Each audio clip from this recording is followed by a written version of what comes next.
with innovators and entrepreneurs in Colombia and around the world. And I get to see what the future will look like before it's even arrived. And this isn't working. You would have the technology not work for the technology talk, right? So how many of you have heard of the Hyperloop?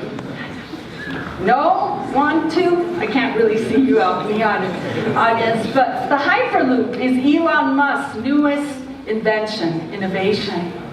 When I first heard of the Hyperloop a couple of years back, I was pretty amazed, and I never really thought that I would see it in my lifetime. Elon Musk proposes to put people in these pressurized capsules and send them from the East Coast to the West Coast in 45 minutes at a at a rate of 1,200 kilometers per hour.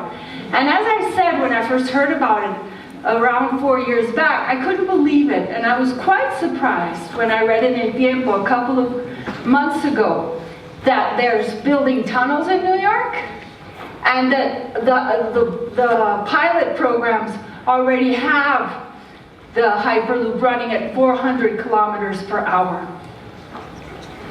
But would any of this surprise you?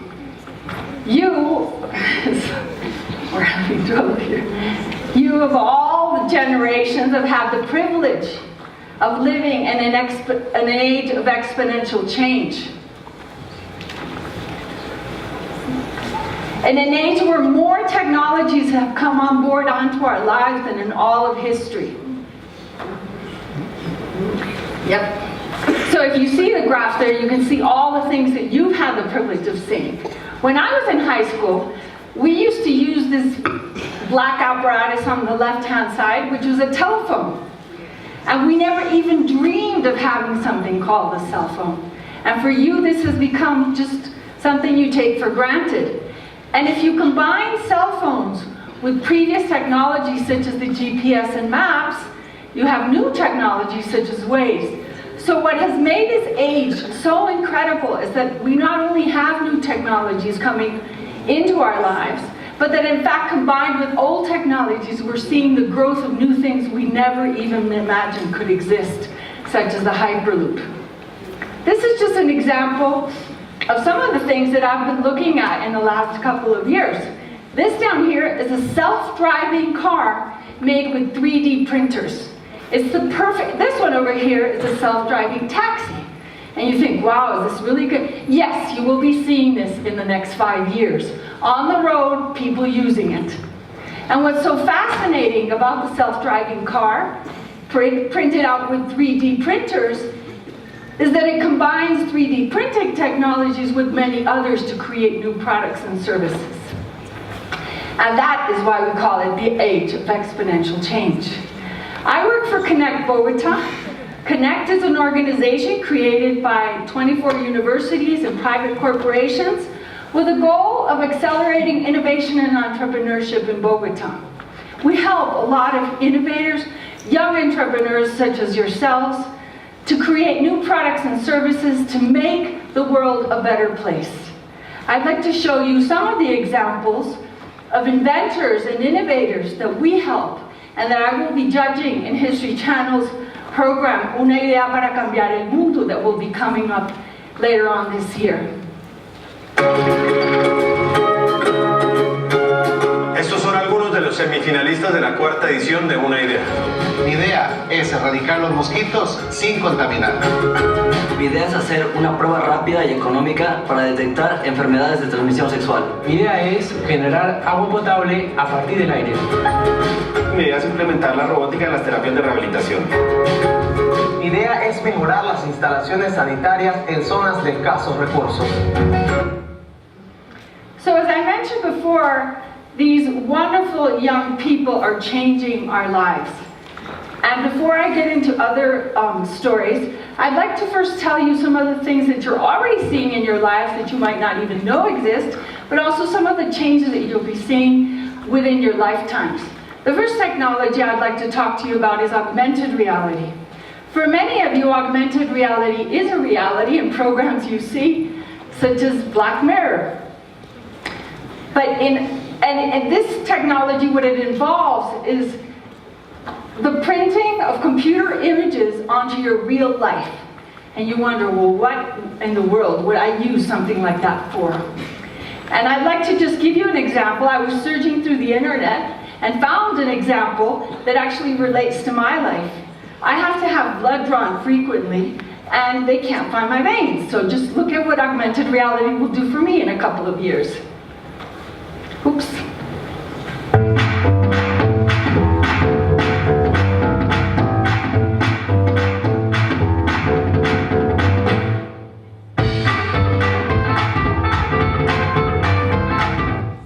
So I welcome this and many more things. Virtual reality. My kids are big gamers, and I'm sure some of you have had the privilege already of buying the newest games with virtual reality incorporated. Virtual reality is not only for gaming. It's going to be the most disruptive technology used in education in the next few years. It will also be incredible for bridging cultural divides, for letting us be able to experience and see places in the world that otherwise we would never have access to.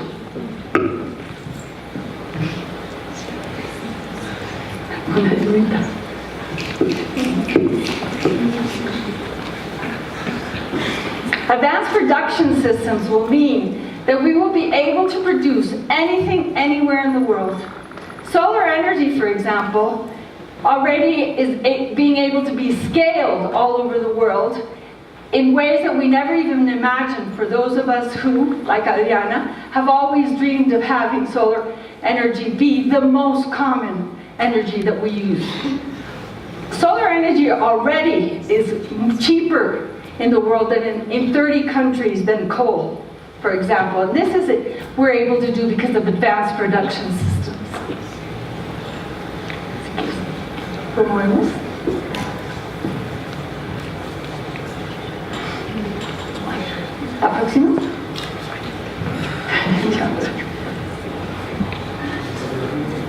Okay, artificial intelligence. Artificial intelligence is a technology which is already existing in your lives, and many of the systems that power databases, that power banking, that power marketing, it implies that computers are programmed in such a way that they can think for themselves. And this is a photograph of Sophia, which is a robot, believe it or not, which was actually granted the nationality by Saudi Arabia. And that, you know, it's incredible. They take her to fairs all over the world and she thinks for herself. And you think this is crazy, but I'll later on talk to you about artificial intelligence and what it means for us in different fields. Food produced by 3D printers. I was talking about how to reduce the pressure on our ecosystems. Well, this is a way. I find it to be pretty gross, but yes, some of you vegetarians will be able to eat 3D printed food very shortly. So what does this all mean for us? What does it mean for my children and for you? I don't know if you realize that even the jobs you will have in the future will be different. A recent study that I read by the World Economic Forum says that 65% of jobs that elementary school children will have don't even exist yet. So how many of you want to be lawyers? I don't see a big show of hands, but usually in an auditorium. So you do have lawyers. 40% of all legal jobs will be automated in the next 10 years. So that got me to thinking, well, what's going to be of my children and their lives and their careers? What will they be working on in the future? These are some of the careers that your friends will be working in. And they seem pretty far out, but they will be a reality. So, as I mentioned previously, I work in Connect Bogota, and I run around a lot of people that think that coding is an essential language, as important as English is. So you can imagine, you saw the slide before about what mothers do. I have been trying to pressure my children into learning coding. And my children love science and they love people, but they do not see themselves coding in their lives. So I even bribed them in exchange for pets and some reptiles to go to coding camp last year. And they came home and they said, forget it, Mom, we hate coding. So that got me to thinking, is the world going to be for geeks and techies? Are my children in trouble because they don't necessarily like coding, at least not for now? And the good news was that I started researching and found that in fact, yes, coders and data scientists will be very important in life, but there is a huge role for liberal arts education and for people who do a lot of things that are not necessarily related to technology. And I'll show you why. The most important thing that we can do in our lives is to be able to understand information and apply it in ways that can transform the world in positive ways. These are some of the skills that you will need to develop in your lives and some of the questions you will need to ask. Are you able to solve the great problems of the world? Are you able to sift through all that information and really understand what's relevant or not? Are you able to build the products and the services that meet human needs best? Sandy Pentland out of the MIT Media Lab, which is one of the labs that produces most innovations in MIT, for example, says that what's important isn't what's in between your ears, meaning your brain, but rather how you relate to people. So skills will change. And definitely strategic thinking and critical thinking skills will be important. These are some of the skills that people who study this think will be most important. And if you see, a lot of them have to do with people management, with teamwork, with negotiation, with cognitive flexibility. So the good news for my children is that, at least I hope, that the skills they already have and have a potential for will have a great role in our society.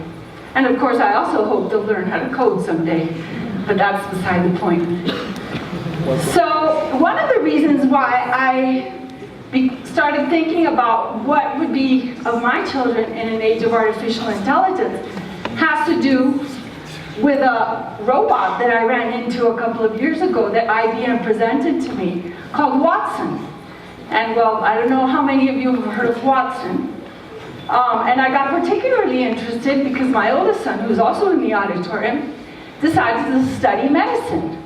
And I heard the president of IBM one time say that Watson, as a first-year medical student, had combed through 42 journals, 2 million pages of medical records, millions and millions of documents, and had come up with a better diagnosis and a better cure for a leukemia patient than the best doctors at Columbia Presbyterian Hospital. So I started thinking, well, what is Mateo going to do with his life with all these computers? And he had an interesting take on the subject. He said to me, well, Mom, maybe we need to go back and to be human. We need to go back to do what doctors should always have done from the beginning, which is to look patients in the eyes and help prevent. And I thought that was a pretty interesting take. Finally, before I leave, I'd like to show you one last video and make a last reflection. As part of Connect Bogota, we get to meet a lot of really interesting people. And one of the people that has most inspired me is Carlos Torres.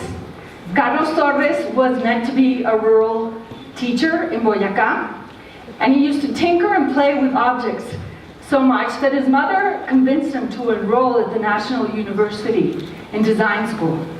And Carlos went on to win a worldwide competition to build a car of the future. And I'd like to show you what his latest invention is.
boy and of many others with his invention. So before I leave you, I'd like to make one last reflection, and that's that technology will come into our lives, and we have a possibility of putting it to good use or not. And this possibility largely depends on you. As Tom Chatfield says, somebody who studied this issue a long time, our creations are certain to grow far beyond our current comprehension. How far and how fast is perhaps our most urgent existential question. Our best hopes of progress, however, remain deceptively familiar. Understanding ourselves better, asking what aims may serve not only our survival but also our thriving, and striving to build systems that serve rather than subvert these. As a final reflection, I'd like to tell you that as you leave school, many of you who will be graduating in the near future, you will chart a course, and the probabilities that you will stray off that course will be large. There will be a lot of uncertainty in your lifetimes. Technology, however, will be very certain. It will be a large part of your lives. We have the possibility of putting that technology to good use, to changing lives for the better, your communities, and for helping to reinvent ourselves as humans by using technology in a good way. So I challenge all of you to use technology for things that will transform the world in positive ways, and for helping us to do something only humans can do, which is to share, to care, and to love. Thank you very much.